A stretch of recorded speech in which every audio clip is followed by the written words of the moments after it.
Hello, you guys. Alright, I just filmed like a 2-minute, 30-second clip. But honestly, my brain could not function at like a regular speed. So I figured when I got home, I would talk to you guys. Anywho, it is Tuesday. I was going to go to work today, but then I remembered yesterday that Leslie has a dentist appointment in the middle of the day today. So we can't do that. Anywho, we're going to sit here. We're going to have a little coffee chat. Just drop Leslie off at school. It is currently like 9 a.m. I'll hang out in front of her school, well, beside her school, for like 10 minutes. And I was just trying to figure out my life plan, you guys. I have such a plan for my career in this next year. And I keep getting tested to do different things. So I don't know if it's the universe telling me or I should just stick with my plan. But there's been a lot of LTO postings, long-term occasional positions, with no real end date in sight, but definitely, like, some of the schools were pretty close to me. I haven't applied for any, but one was just posted today, the third weekend of school, and it's definitely tested me in the matter of, like, should I apply for it or not, because I feel like I don't have enough things yet, and that's what triggers me. So I don't know what I should do in that sense. Like, I don't have enough supplies to fill a classroom. I don't feel like I'm comfortable. Okay, so let me clarify. It's just the supplies for me. I don't have enough supplies. Personally, that's how I feel. I don't have enough, like, creative play, block play, puzzles, games, that kind of stuff to bring into a classroom. And that the whole point was this year to stock up. I did make an Amazon wish list if you guys do want to support me in getting stuff for my classroom next year, because that's when I'll apply for an LTO, which will turn into a permanent position. Normally, that's how it goes. If I like the school, there's always the option. If I don't like the school, I don't have to stay there. I can go back to being a supply, which is totally fine with me, because it provides flexibility in me being able to take Leslie to and from school, take a day off if I'm feeling stressed that I have laundry buildup and things to do around the house and groceries to do, but I don't want to do it on the weekend because on the weekend we have sports, and I can't do that really in the evenings because we have sports. So anyways, moral story here is also don't feel pressure to buy anything for my classroom, but if you guys do want to support me, then I did create the Amazon wish list. A few people on my Instagram asked me to do it, so I did it. Okay, anyhow, I'll probably just turn this into a life update video. I'm all over the place. So that's kind of that. I feel comfortable, confident, and ready in my teaching skills and my teaching abilities to have my own classroom, aka have a partner, kindergarten teacher. We share stuff, but we each have our own curriculum, so you kind of got to hit. And a lot of things are built off the interest of the child, so I can't necessarily prepare for everything. So with that being said, I feel slightly overwhelmed and trying to choose what I want to do and what I should do.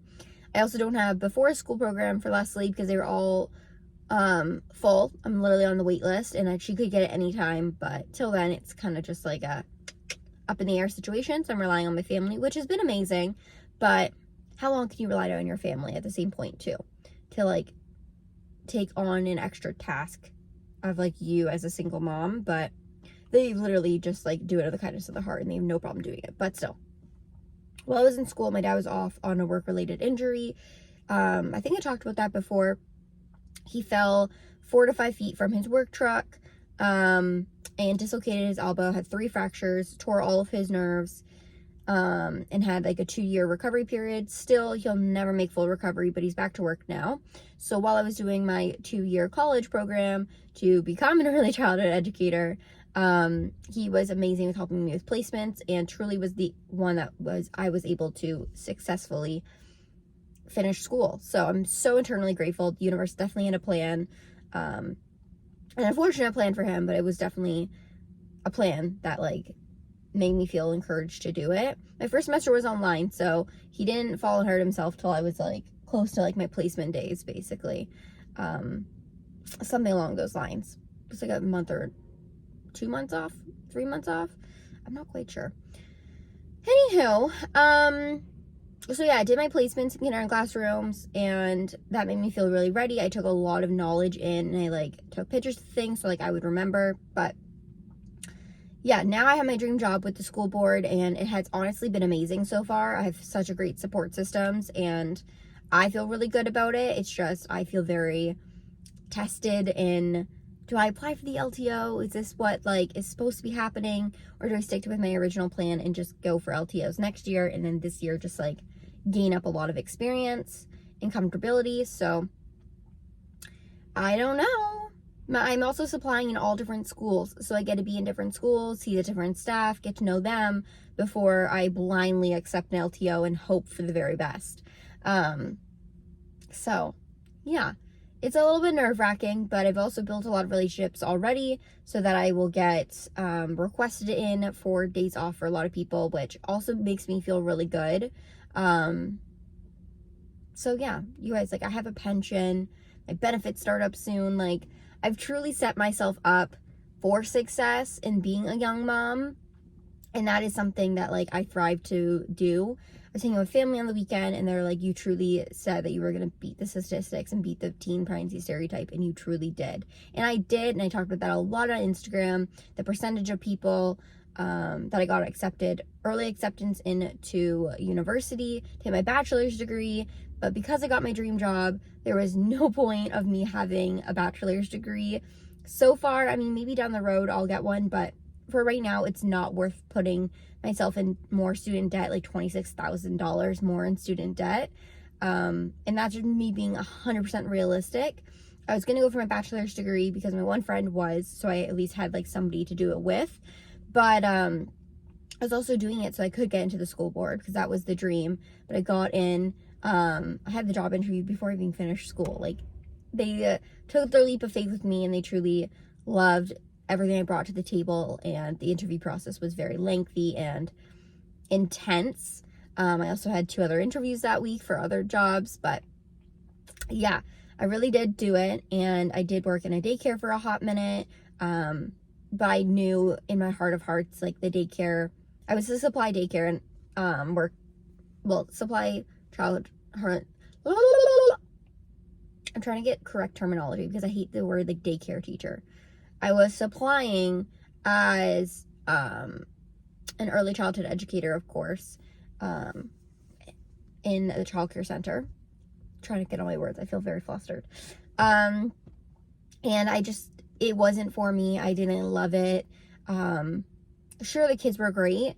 It didn't also pay that well, which was a big thing because I put a lot into my work, and to not get paid for it. There's also orange and black butterfly. It's like constantly flying back and forth in front of my car right now, and there's like, that's a sign for like change and peace and stuff. So who knows, the universe could be talking.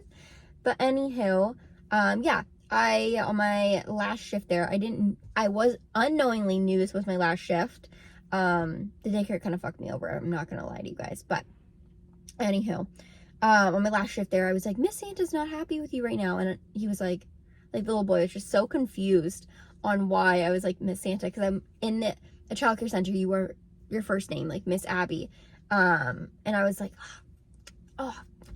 Miss Abby, but like, I knew in my heart of heart, like, that meant that the board job was for me, and that being Miss Santa was truly music to my ears. A few days after that, I visited my students, and they all were like, bye, Miss Santa, like, they all sung to me, and I like had tears in my eyes. I think about it now and I get tears in my eyes, because that to me is like everything, and I truly do love it. So oh my gosh, there's something in my eye now, probably old mascara. But yeah, I do love my career, and I love what I'm doing in all the things, but I'm being tested on, like, am I ready for an LTO or am I not? I don't know. I have a plan, and there's things in place to set me and Leslie up for success, and that everything is gradual and comfortable for her. She's a very sensitive gal, and I know that. So I'm just doing things that, like, there's comfortability with. And I'm also not the type of mom that likes missing drop off and pick up. So at least with the after school program, I still get to pick her up. And that makes my heart really happy. It's something I missed a lot in placements, was couldn't be there for pickups and drop-offs, and that was hard for me. I would just like go late to class some days because I wanted to drop off at school. But yeah, it's hard. Being a single mom is hard, you guys, and I don't like to miss sports. I don't like to be rushed before sports. I want her to have time to like relax and decompress from school to dance or school to swim. So, yeah. I feel like I'm content with life right now, but I'm like eager to grow. But I am eager to grow and see what else happens and transpires in life. But yeah, like, it's wild. I'm about to have a 7-year-old next month, you guys. Literally, this is a parent. I'm gonna stop the video from here because I went on and on and on about how I've grown so much in 7 years in my career and all the things, and I'm just so happy. But I feel like I'm gonna leave things for vlogs, and I'll continue to open up more and more and get back into YouTube because that is something I love. But we're gonna end it here. That was kind of like a little life update for you guys. But Leslie's home after her dentist appointment. It went great. Now we are gonna relax before dance class. So anyways, bye you guys. I love you, and no, the pool's too cold. And thank you for watching.